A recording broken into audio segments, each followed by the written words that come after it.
Tough loss for the San Francisco 49ers against the Kansas City Chiefs in Week 7. We've got to turn the page, though, to the Dallas Cowboys in Week 8. But first, the Deebo ailment, the Brandon Aiyuk injury. How do the 49ers figure this one out, taking stock of this team after 7 NFL weeks on a very special Winky Wednesday episode of Locked On 49ers.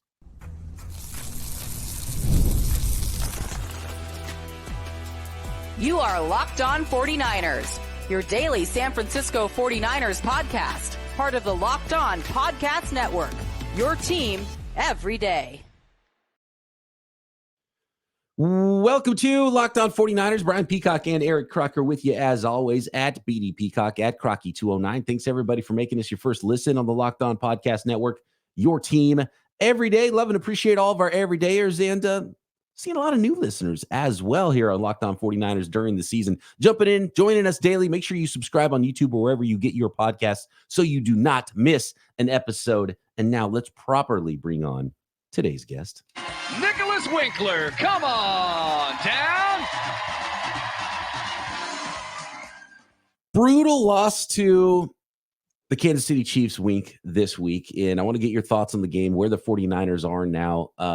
And now learning of the confirmed ACL, MCL, possibly more, out for the year, Brandon Aiyuk, and then Deebo Samuel, it turns out was pneumonia that he was dealing with, which is kind of insane. It's not something that usually pops up on the injury report. So, I mean, the 49ers are just figuring out new ways to make things more difficult for them this season. And not only that, you have a pretty poor performance from, we were talking a little bit about it off the air of like, you get to go see, look, even the 49ers lose, you go live, Levi's Stadium, and you still get to see, a great quarterback in Patrick Mahomes against Brock Purdy. And it was an ugly fest. And so even that was kind of a bummer for fans that were there. They didn't get to see a good game with one of the great quarterbacks of our time and saw the 49ers lose. So it's kind of a lose situation all around and injuries on top of it. Wink this week against the Chiefs. Yeah, I mean, you mentioned getting to go see a great quarterback. I mean, that's what Patrick Mahomes is, right? And great quarterbacks find ways to win football games, even when their numbers are atrocious. And he did that, and the Kansas City Chiefs did that. They won in every single category, right? That was just a complete dominating win by the Chiefs, even though they didn't even look that good. So that was kind of hard to stomach as a 49ers fan. You're watching that game and there's all these exciting plays early where you're like, yeah, turnover. Oh, stopped him on the fake punt, this and that. And then there's a big punt return, and then it's just like, oh, there's a big touchdown. And, oh, there's a big penalty. Oh, now there's a big injury. Oh, where's Deebo? It's just, it's felt like one of those years, hasn't it? When you really look back and you think about how the season started with the holdout and one of our receivers getting shot. And, it's just like, one thing after the next where it's like, what else can go wrong for this 49er football team? But you don't even want to ask that because more can always happen. Bad things can always keep happening. So that was a tough one to stomach. But as we said going into that game, it's tough, but it's an AFC game. It's a team that they were expected to win this football game, and they did. And that sucks, but now you just got to kind of put it behind you. You got to move forward. The game this weekend, it looks like a must-win football game, doesn't it? I mean, this is one of those games where you can't lose this, go into the bye at 3-5 and be sitting there thinking, okay, we're all right going the rest of the year. Like, you need to go get this win against the Cowboys. Hold on, Wick. I have a question for you. Why did you expect Kansas City Chiefs to beat the 49ers heading into this week? Me personally, I did not. I think most people thought Kansas City because based on their record, right? 49ers can't beat Andy Reid and the Kansas City Chiefs. I thought they were going to win. I felt good going into that game. I was like, here we go. Got them right where we want them. They're banged up, too. They're missing their top wide receiver out for the year. They're down to their second, third string running back, right? They don't have it either. Like, let's go.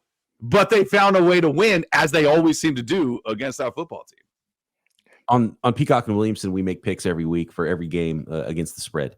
And the 49ers were actually favored in this game. And I think a lot of it is because Niners were at home and the 49ers fans really come strong when it comes to betting on their team.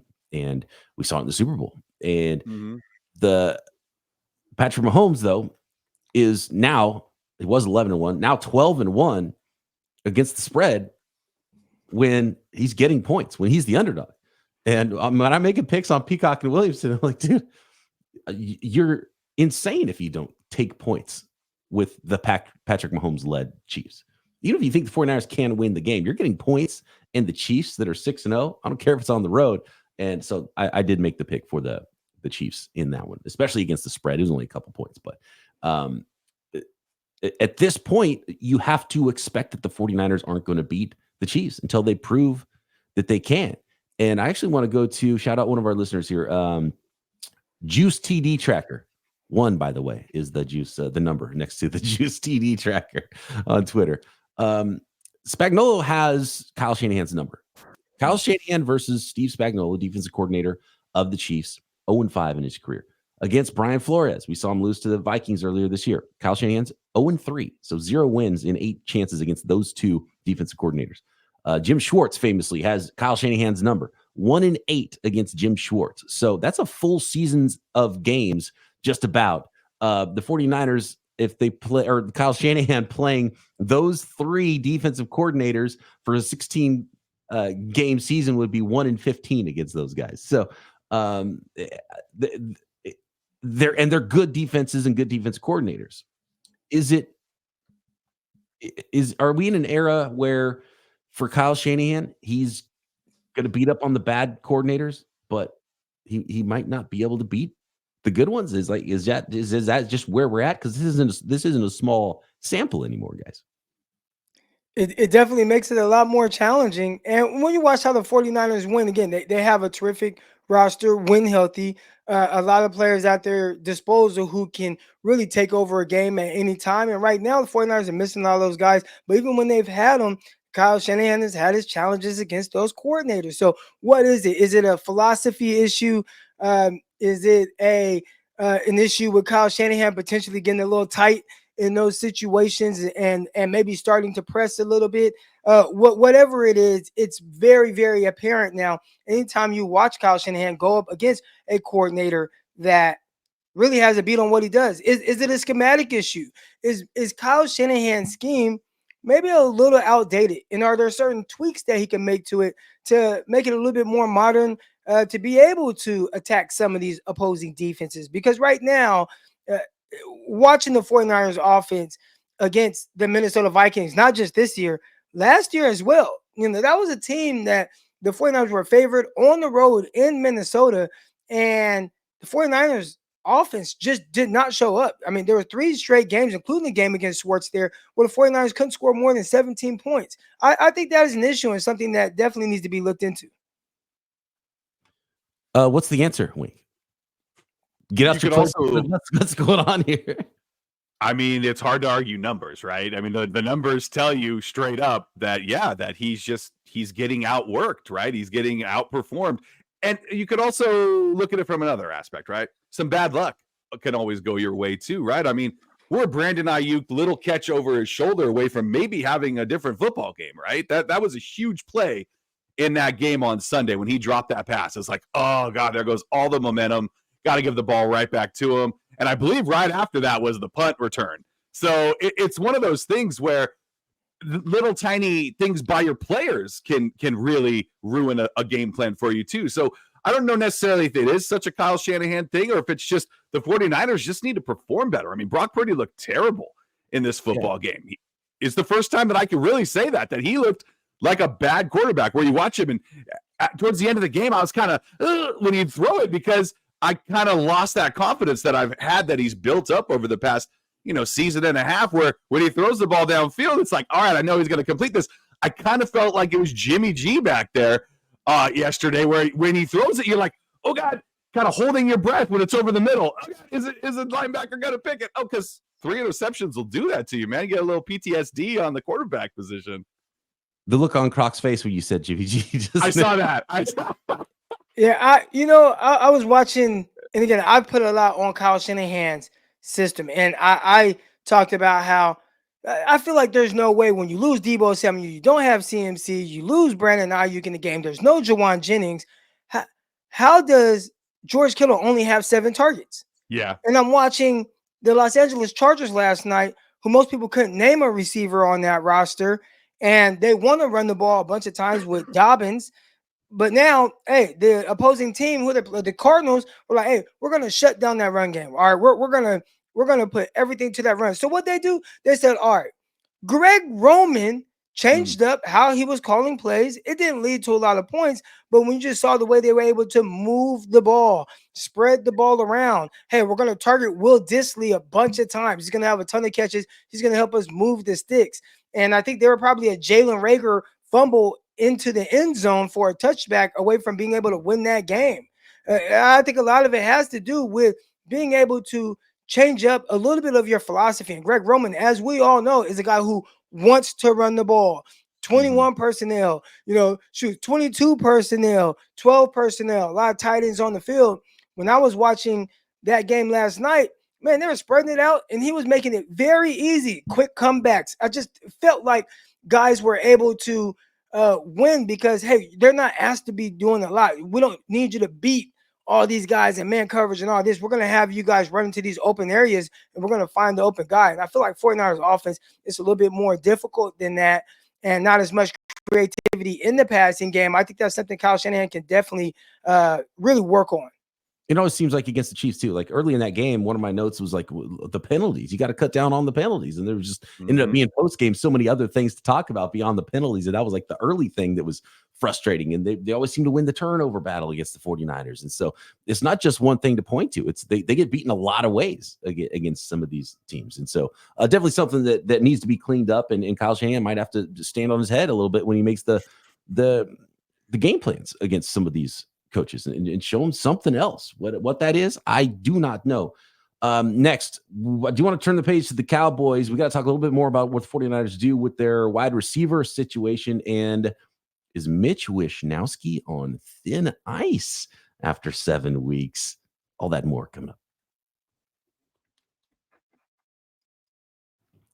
Today's episode of Locked On 49ers brought to you by Game Time, and Game Time has a brand new feature to help you get tickets to see your favorite team play, to go see the next concert, comedy show, theater event near you. The feature is called Game Time Picks. It makes getting tickets so much easier because Game Time Picks filters out all the fluff to show you just incredible deals on great seats, so you don't have to waste time searching through thousands of tickets. And so, if you're going to, maybe a football game where there's a 60,000 seat capacity stadium, you might have to go look at thousands of tickets to find exactly the ones you want. And by the way, find some fantastic last minute deals. I already told the story about going to see one of my favorite bands last week. They were in town, and then they added a second show. And I thought, well, I'm going to go on Game Time. And if I can get a good deal on some last minute seats, I'm going to go tonight to see him again. And guess what? I got half off the ticket, the ticket price to go see this band the second night in a row. And I was like, heck yeah, that's exactly what I'm looking for. And I found it on Game Time. And you can too. And you can get $20 off your first purchase when you download the Game Time app and use our promo code LOCKEDONNFL. So take the guesswork out of buying tickets with Game Time and Game Time Picks, and download the app, create an account, use code LOCKEDONNFL for $20 off your first purchase. Terms apply. Again, create an account and redeem code LOCKEDONNFL for $20 off. Download Game Time today. What time is it? Game time. We'll play a little DFS. You want to have a little skin in the game, have a little fun along with the football games that you're watching this week. Prize Picks is DFS made easy, and Prize Picks is the best way to get in on the action in over 30 states, including California. You can now win up to 100 times your money on Prize Picks with as little as 4 correct picks. For example, take the Thursday nighter. It's Vikings and Rams. Over more than less than 0.5 touchdowns for Cooper Kupp, who's back in action for the Rams. What about more or less than 6 receptions for Justin Jefferson in that Thursday nighter? Prize Picks puts its members first. So withdrawals are fast, safe, secure. When my picks hit, I get my money in as little as 15 minutes. So sign up today and get $50 instantly when you play your first $5 at Prize Picks. All you got to do is you go to prizepicks.com or download the app, and you can get $50 instantly when you play your first $5 bet. And it's guaranteed. You don't have to win on that first $5 bet. Again, download the app and use promo code LOCKEDONNFL to get $50 instantly when you play your first $5 lineup. Prize Picks, run your game.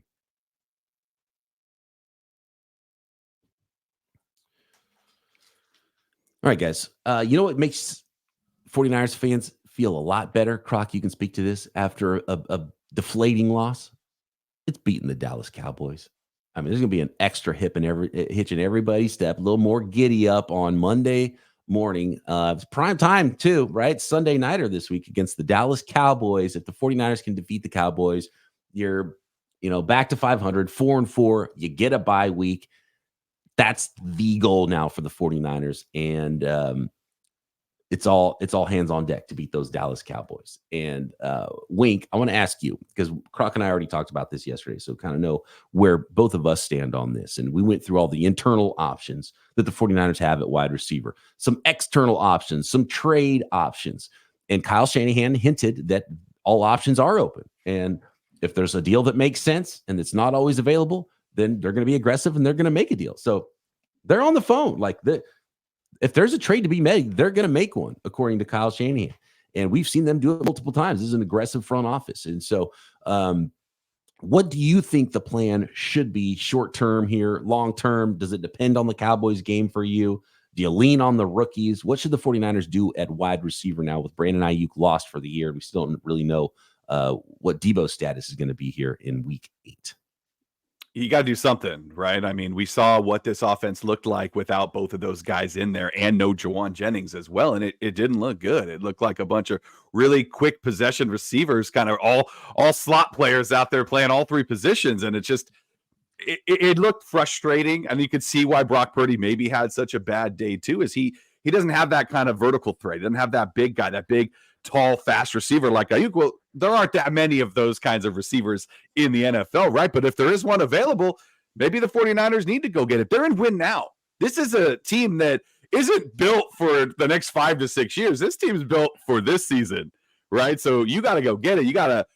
You don't like to see giving up future draft picks, but like you said, the 49ers regime has shown that they will do it. They will go out and get a big name guy, give up some picks for the future to win now. So is that what the 49ers do? Do they go after a receiver who's maybe unhappy somewhere or is just on a team that's struggling? I hope so. What's your budget? If you're like, and that's the problem, right?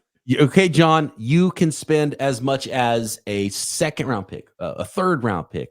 We're only talking fourth round pick max that you are allowed to use on this wide receiver. And if you find the right guy, you can bring him in. What do you think your budget is there? Are you going to drop a second round pick on a guy who might be a rental for you, even if it's how important is getting over that hump? How important is winning a Super Bowl? How important right now is it for this team to make it to the playoffs, right? I mean, that's what you got at playoffs, right? That every time you hear somebody say that, it pops in my head because this is a team right now that isn't in a playoff position and they need to win some football games, something they haven't done a lot of so far this season. So for me, I mean, I think you can go as high as a second round pick if it's a proven guy, if it's a guy who immediately makes your team better, because you lost a great receiver in Aiyuk. Yeah, the numbers aren't fantastic this year, but we've seen what Aiyuk can do in a football game and just take it over, right? And yeah, he's only done it once so far this year, but now that element's not there. You don't have that option anymore. So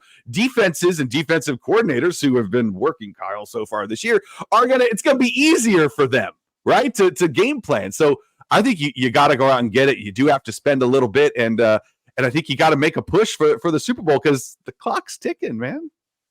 I like the thoughts of a third round pick that could potentially be a second round pick, because if it turns into a second round pick, that means that whoever you traded for did a lot of really good things for you. When I think of just giving up a second straight up for a receiver and then you allow him to walk, 49ers have been decimated with the lack of draft picks in general. So it's like, I kind of want this first round pick. I want the second round pick. I want third round pick. But if I had to give up a third, I definitely give that up. And if it has to turn into a second because this player played so well for the 49ers, good. But I don't see anybody sticking around. So maybe if you told me, hey, you traded second, but it's somebody that they might keep long term, I'd say, oh, yeah, for sure. But I just don't see that happening with, Deebo Samuel and his contract and Brandon Aiyuk and now his new contract. He was just drafted Ricky Pearsall, and you have Jawan Jennings for another year after this season, and you drafted Jacob Cowing, and obviously we're excited to see what he's going to do down this stretch of the season. So definitely someone, if you have to give a third, I'd do that.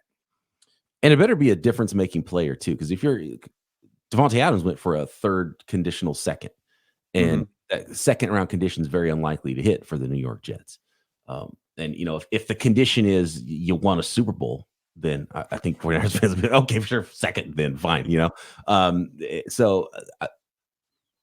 Davante Adams is really intriguing to me, and I don't know how realistic it is, but I think the Jets are kind of trash, and I think they're in a bad spot. I just don't think anything makes sense with that organization right now, and if they lose a game, and I think they have an opportunity to lose 2 more games potentially, and they're like 2-7, you'd be like, hey, Jets, you want to undo that trade you did, and we'll give you the same thing back for that you had to give the Raiders. They might think about that, and Davante Adams might be like, yes, please, because this is. Do you think that the 49ers would have like really looked into maybe going to get Davante Adams if this injury had happened, you know, a week ago? Yeah. I think Davante Adams screwed up by okaying this deal now. I think he should have for sure waited for that Steelers-Jets game, because he might want to go to the Steelers instead of the Jets at that point, 5-2 team, 7-2-5 team. And then all of a sudden the 49ers maybe come calling. Or are they a new option? Is it better for the Niners that he went to the Jets first because the Raiders wouldn't have traded him to the Niners? Is that the way he ends up on the Niners? And look, I don't know if Davante Adams would want to flip again if the Jets would be willing to do that. It's just a really weird situation where the 49ers. Look, do you remember when we were talking about the Aiyuk trade stuff originally? When they're like, we got to get a wide receiver back now. And my take at the time was like, there's going to be receivers available for cheaper at the deadline that aren't even available now. Cooper all of a sudden became available that you couldn't get then. Davante Adams became available. You couldn't get then. And so, you know, I think looking back in hindsight, maybe that was the play. But here we are. And the 49ers are kind of in the same place they would have been if they traded Aiyuk, because they wouldn't have spent those draft picks yet. They'd be potentially where they are now, trying to figure out if it's the rookies, trying to figure out if the trade deadline is the way to go. So that's where we are. I really want to see the rookies shine against the Cowboys. And if a difference-making player is available for like a third-round pick or whatever, I think you swing. I have a feeling the Niners are going to add somebody of a not difference-making variety at wide receiver, if I had to guess right now. Going after like a mid receiver somewhere. Yeah. I mean, Ricky Pearsall ran 46 routes, or 46 snaps at least, last week. In his first ever NFL action, no preseason action. Caught his first passes. They trust him to do that.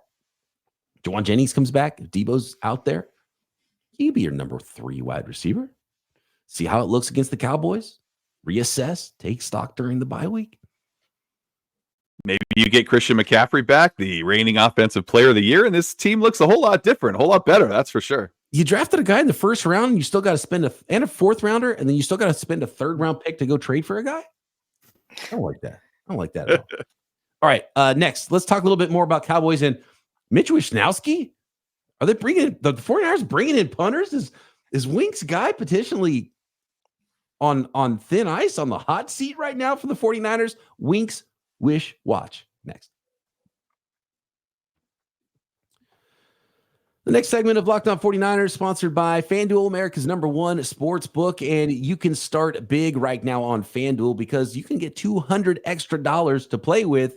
And all you got to do is sign up at FanDuel.com or download the app and place your first $5 bet. Because you'll get started with $200 in bonus bets, guaranteed whether or not you win that first $5 bet. And by the way, when you're watching your next 49ers game, you get a hunch in the middle of the game, and you want to check the latest stats, view live play-by-play, and so much more. You can find it all on the very same page where you place your bets at FanDuel.com. And then get started with that $200 in bonus bets, guaranteed when you place your first $5 bet. And there is so much to bet on.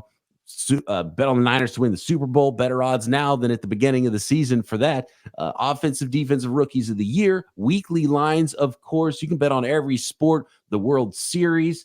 I hate that I have to become a Yankees fan this week for the World Series, but that's where we are in this world. All you got to do is go to FanDuel.com or download the app to get America's #1 sports book. That is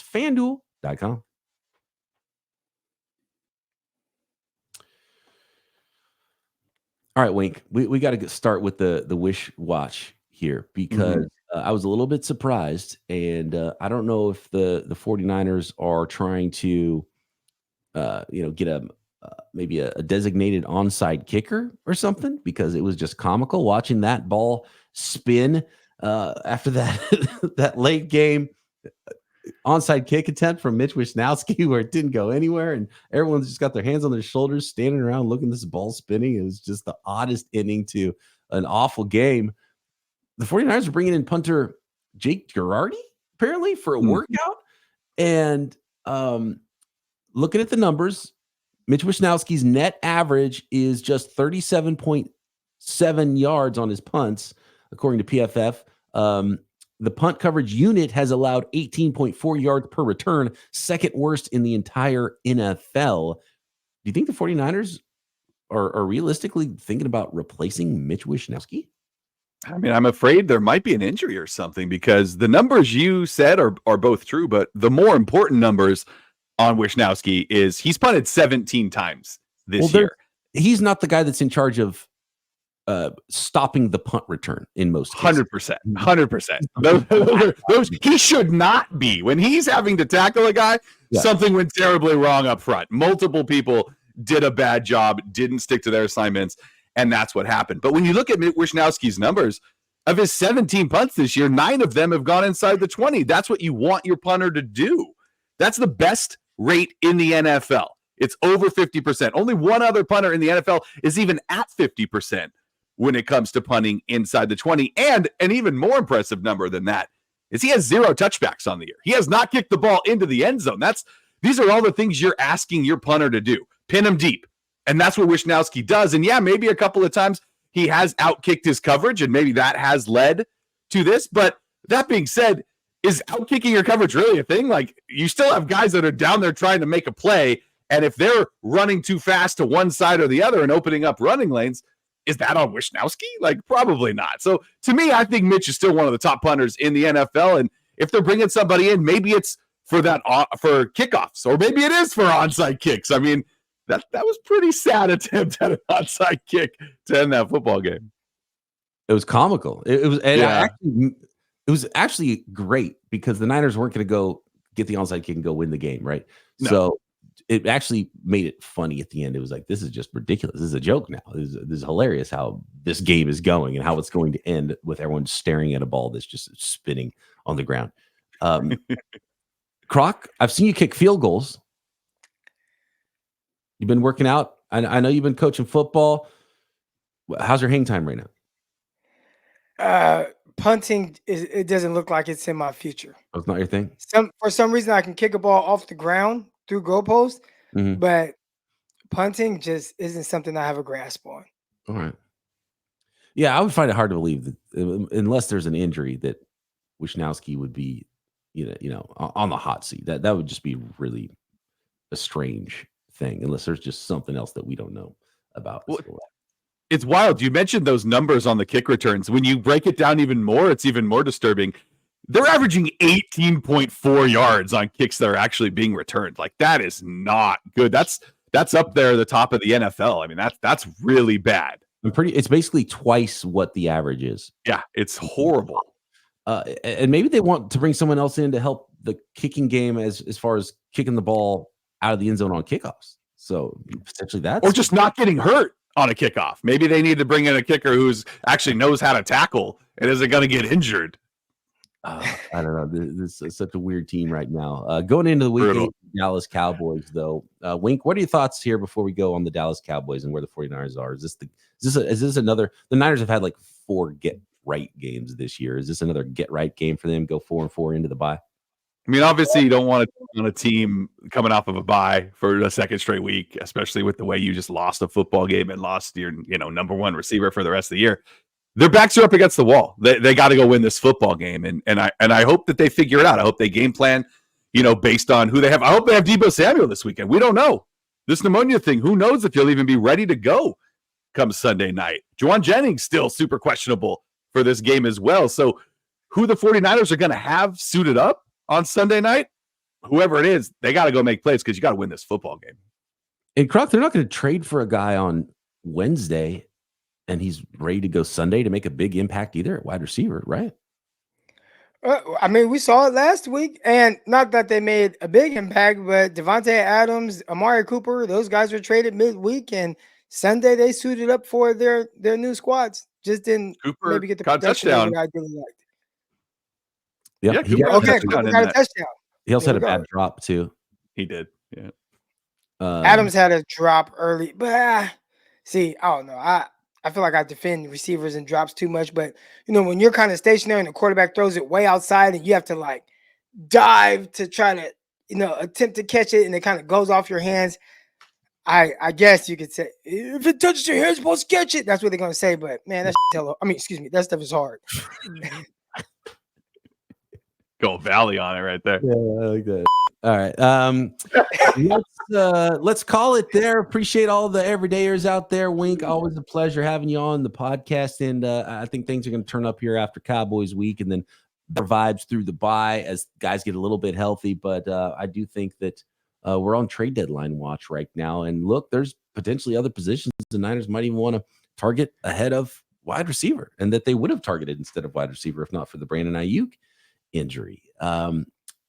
More on Deebo, Juwan Jennings, where the 49ers from an injury standpoint are heading into Cowboys and Niners on Sunday. Make sure you are subscribed here daily on the Locked On Podcast Network on YouTube or wherever you listen to your podcasts. And Croc and I back tomorrow right here. Locked On 49ers. See you.